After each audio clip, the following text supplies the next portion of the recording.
The people growing up now are not growing up the same way their parents did.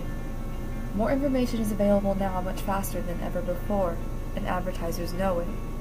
They tell us what we should look like, what we should buy. They make us the commodity.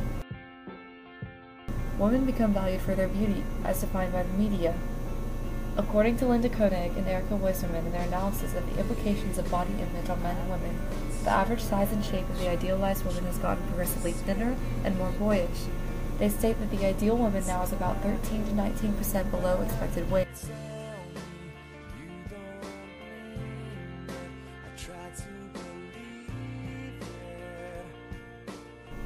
Not only are women presented by the media thinner, but they take on the objective or the dependent role. They become the objects of male pleasure and are often portrayed in a sexualized manner.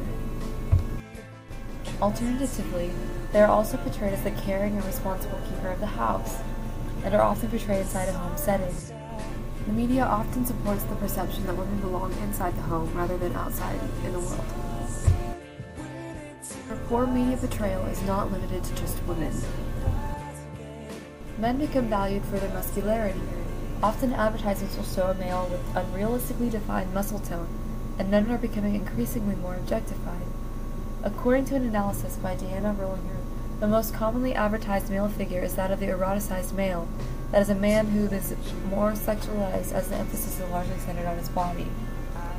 However, all too often, men are portrayed as being irresponsible and unclean, the makers of the mess that the women have to clean up. Both of these roles are insulting.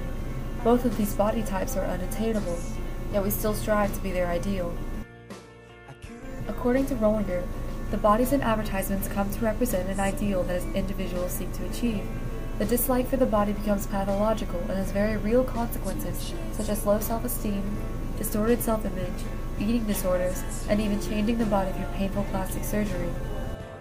Some men will go to great lengths in weight training to get the body they feel they need, and some will use supplements or steroids to help achieve the ideal.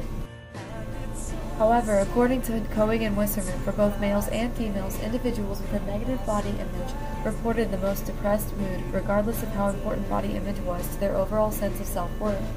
On the other hand, body image importance was highly relevant to the prediction of eating problems.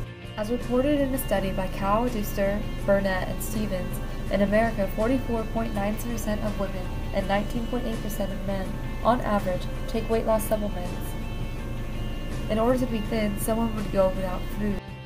Some sources on the internet will even encourage eating disorders, such as the hashtags Piranha and Thinspiration that glorify these options.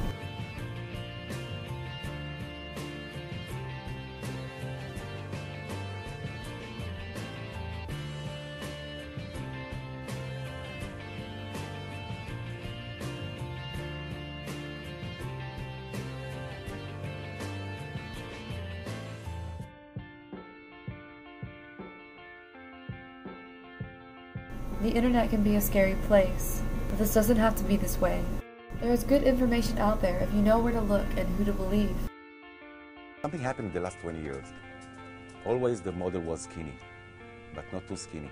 And I found that the difference between skinny, thin, and too thin, it's a little difference between life and death. At his studio in Tel Aviv, Adi Barkan is the fashion photographer behind Israel's groundbreaking new law. It bans underweight models from catwalks and commercials using body mass index, a way of estimating healthy weight to decide who can model and who can't. We have the ability to control this image that young girls are going to be seeing.